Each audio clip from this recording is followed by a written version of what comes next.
आज के इस क्लस्टर अधिवेशन चांपा जांजगीर जिला इस सभागार में उपस्थित सभी मूल निवासी साथियों का हार्दिक अभिनंदन करते हुए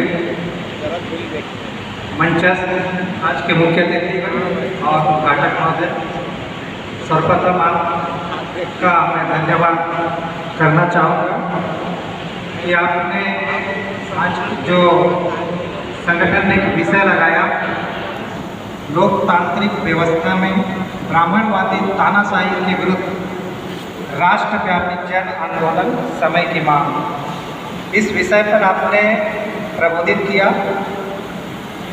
और चूँकि मैं इस सत्र का अध्यक्षता कर रहा हूँ तो मेरी जिम्मेदारी है कि कुछ बातें जो रह गई हैं उसको मैं कम समय में कवर करने का प्रयास करूँगा। समय ज़्यादा हो चुका है, 2:30 में 2:30 बज गए हैं और ये खाने का समय है। विभिन्न आयु वर्ग के लोग हैं, महिलाएं, बच्चों, छोटे बच्चे भी साथ में हैं। इस समय को ध्यान में रखते हुए, लेकिन एक बात और है, वो आज का कार्यक्रम है, पूरे देश में एक रिकॉर्ड बनाने जा रहा है। वामसेन संगठन ने वैसे तो इस कार्यक्रम को 2018 से पूरे देश में चलाया, विभिन्न राष्ट्रीय अधिवेशनों के माध्यम से, राज्य अधिवेशनों के माध्यम से, लेकिन अभी 2 या 3 संडे आगे पीछे, आज मुख्य दिन है, लगभग 150 जगहों पर ये कार्यक्रम हो रहा है और विभिन्न जिलों को कवर कर रहे हैं। इस प्रकार से 150 जगहों पर लगभग 300 जिलों में यही चर्चा कर रहे हैं कि भारतीय संविधान की क्या भूमिका इस देश में है, रही है, और क्या भूमिका इस देश में आगे रहनी चाहिए। इस विमर्श की चर्चा हमने इस देश में छेड़ा है। और कोई भी चर्चा जब समाज में चलती है,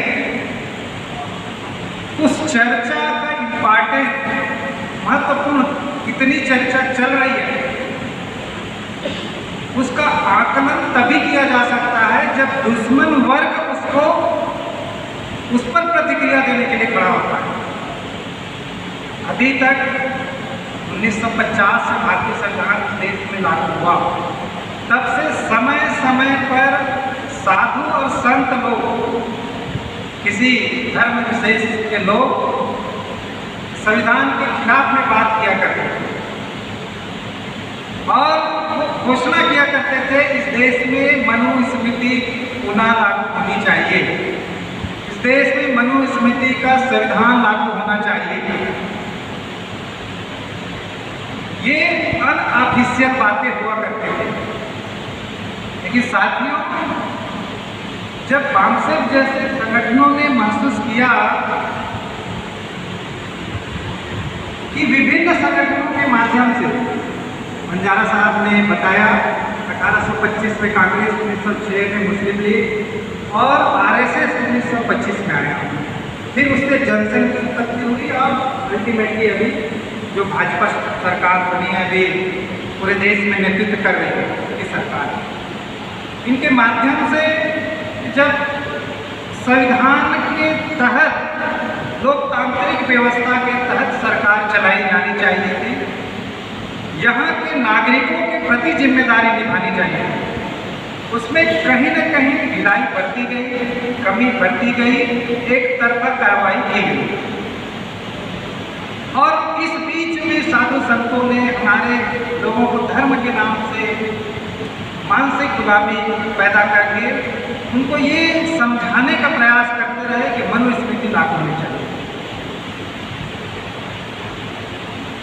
जब वामसेन ने आइडेंटिफाई किया कि तमाम धर्म की बातें, तमाम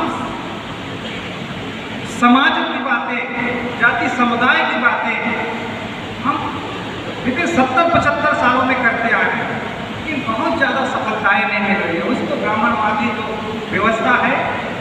डिस्क्रेडिट कर रही, समय समय पर डाइवर्ट कर रही है। तो हमने अब एक सूत्री कार्यक्रम बनाया कि अब भारतीय संविधान है जिसके माध्यम से यहाँ इस देश में आमूल परिवर्तन की जा सकती है और दुश्मन वर्ग को चुनौती दी जा सकती है। और इसका ही परिणाम है कि आज 4 वर्ष में पूरे देश में आप देखेंगे हर व्यक्ति भारतीय संविधान की बात करने लगा। वो वामसेप से नहीं जुड़े हैं, तो कई जाति संगठनों में भी काम कर रहे हैं, कई बहुजन संगठनों आंदोलनों में काम कर रहे हैं, लेकिन भारतीय संविधान उनके दिमाग में आ गया, उनकी जबान पर आ गया, उनके लेखन में आ गया। इस तरीके से आज विचारधारा को वामसेप ने देश में स्थापित करने में कामयाब हुई साथियों। और इस 4 साल के कामों को, क्योंकि जब हम कोई भी आंदोलन चलाते हैं और किसी के खिलाफ जब आंदोलन चलाते हैं, वो दुश्मन वर्ग जिसको हम सवर्ण मानसिकता के लोग बोलते हैं, वो उसको कैसे रिकॉग्नाइज करता है, कैसे चिन्हांकित करता है। उसका प्रमाण अभी आपको दिखेगा कि प्रधानमंत्री के आर्थिक सलाहकार विवेक देवराय ने इसको ऊपर एक आर्टिकल लिख दिया। ये पहली बार हो रहा है कि इस केंद्र सरकार के लेवल पर ऑफिशियल स्टेटमेंट जारी हो रहा है। ये जो भारतीय संविधान है